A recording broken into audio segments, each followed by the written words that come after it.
Hey everyone, it's been quite a while. I haven't really given an update on my Maserati, but I still have it, and I've had it for about 4 years at this point, and it's been quite a phenomenal ride. I've really enjoyed owning it, and I look forward to continuing to own it.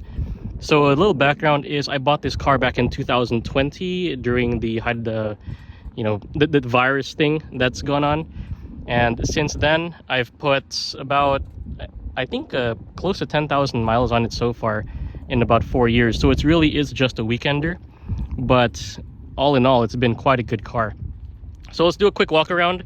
In the front here, I haven't really done anything except remove the license plate. The wheels here are niche M191. I have 19s all around. The front are 8.5 inch and the rear are 10.5 inch. So some of you may say that there is a gap, and yeah, there is.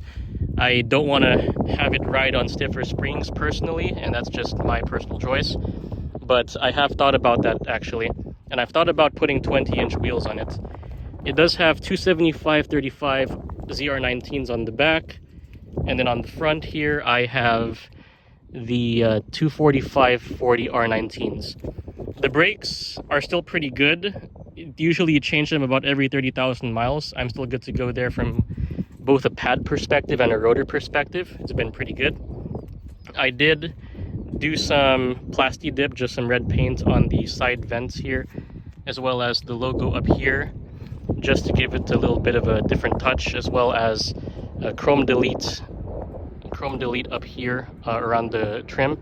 I also did put these carbon fiber style handles on the door handles themselves. Back here on the spoiler, I have the duckbill spoiler. This one is all carbon fiber. Other than that, the rear really hasn't had a change done to it. Okay, it has been quite a head turner as well. Sometimes I'm in the Walmart parking lot or some other fast food place, and then people stop to look around, take pictures of the car and all that. I personally love it. Maserati has been my dream car for over 14 years at this point, and I've been driving a Maserati now for the last 4 years, and I'm happy to say that.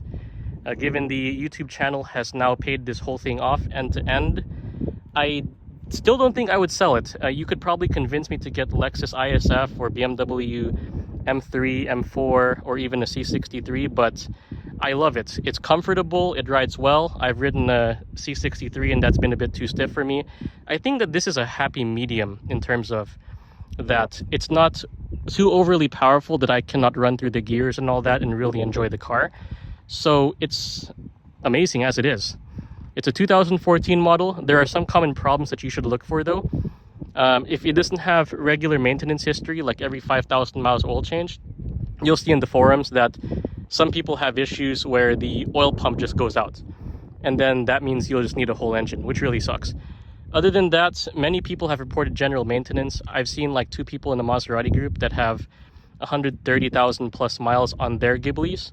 This one is not a daily driver for me. It's more of a weekender for me. And since I work at home a lot, I don't really get to drive this as much as I want to, except for on the weekends. But when I do, I really enjoy it. The exhaust tone is awesome. It's just a fantastic car. Okay, let's go have a listen to the exhaust. Press start button twice, go down here, press the sports mode, hold this down.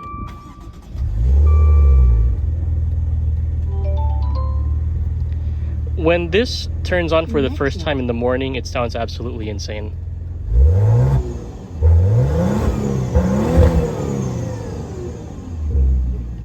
So here we are under the hood. It is a V6 engine, 345 horsepower, 3.0 liter V6 twin turbo.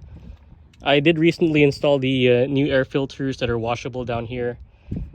Topped up the coolant, changed the engine oil myself, which I also have a video on as well. That was pretty easily done through the dipstick.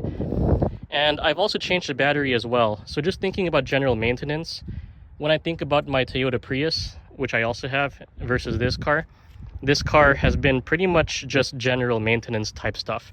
I did have a check engine light come on 3 times over the course of ownership, and that was because of a misfire. So after doing BG44K on every oil change, I haven't really seen that issue persist. But I know that at around 70,000 miles, I probably want to redo the spark plugs anyway. I also installed this pedal commander because this car does have some massive turbo lag, given it's the base model. I don't know if the other models higher than this have done better, but this has significantly helped the car out. Yep, so here's another shot of the interior. There's a door panel. The seats are all the ones that came with the base. I've considered swapping these out with the red ones as well. It's going to be about $1,000, and I'll probably just do it myself. Up here, I have this area red, as well as this as well. And it does add a kind of contrasting touch in the interior, which I like, versus the all black. So up here, I have the rear view mirror camera. This is the VV-Link, which I reviewed a while back. Front and back, and this has done really well, especially in helping me with the blind spot. One common thing about these cars is the bass is lacking. I have the premium audio, and it does have a subwoofer mounted up here, but I ended up just wiring this kicker. But I'm thinking about doing a kicker hideaway, just so I don't have too much boom in the trunk. I'd rather have it under the seat, but we'll compare and see.